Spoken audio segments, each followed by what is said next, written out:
এটা গাজীপুরের একটা নির্জন এলাকা। যখন লোকজন থাকে তখন কিন্তু অনেক লোকজনই পাওয়া যায় এখানে।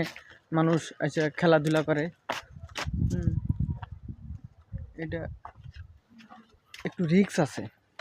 রিস্ক বলতে কি, 2-4-5 জন মানুষ যদি এখানে দাঁড়ায় আমাকে দিতে বাধ্য যা কিছু আছে। কাজে একটু ঈদের পরের দিন ঘুরতে আসলাম, ফাঁকা মাঠ, ঠিক আছে। তো এটা একটা ফাঁকা মাঠ, এখানে আমরা একসময় খেলতে আসছিলাম, ক্রিকেট খেলা যায়, একদম ফাঁকা মাঠ। তবে রিস্কের ব্যাপারটা অবশ্যই আপনাদের মাথায় রাখতে হবে। এখানে রিস্ক আছে। 2-4-5 জন যদি ছিনতাইকারী ধরে সব কিছু দিতে বাধ্য। এখানে কোনো কিছু বলার, কোনো কিছু করারও থাকে না। কাজেই ঢাকা শহরের ঈদ মানেই বোবা বোবা হয়ে থাকা লাগে। আর বোবা হয়ে আপনি কতক্ষণ থাকবেন? ঘরের ভিতরে কতক্ষণ বান্ধা থাকবেন? বাইরে তো মন চাবেই আসতে।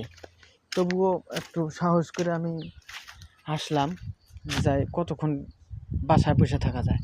দেখেন একদম ফাঁকা মাঠ, দেখছেন? একদম ফাঁকা। রিক্স, হাই রিক্স। এখানে একটা মোবাইল আনাও রিক্স। টাকা পয়সা তো দূরের কথা, মোবাইল আনাও রিক্স। যদি 4-5 জন সাথে থাকে, যদি আসে সব কিছু দিতে বাধ্য, ঠিক আছে। তাই বলি যে ঢাকা শহরের ঈদ মানে নিশ্চুপ হয়ে থাকা। হ্যাঁ, আর ঘরের থেকে বের হলে রিক্স, তার দিন সময় ভালো না, ঠিক আছে। সবাই সতর্ক থাকবেন। আর ঢাকার শহরে ঈদ যদি করেন, অন্তত ঈদের দিন নামাজ পড়ে পরের দিন বাড়ি চলে যাবেন। রিক্সের ব্যাপার আছে। আপনারা সবাই সতর্ক থাকবেন। ঢাকা শহরে ঈদ করলেই সতর্ক থাকতে হবে, নিজে সাবধানতার সহিত থাকতে হবে। এ সমস্ত নির্জন এলাকায় না আসাই ভালো। আমি আসছি এখন হঠাৎ করে, আইসাও বিপদে পড়ছি। যাই হোক, সবাই ভিডিওটা সতর্কমূলকভাবে শেয়ার করবেন। ভালো থাকবেন।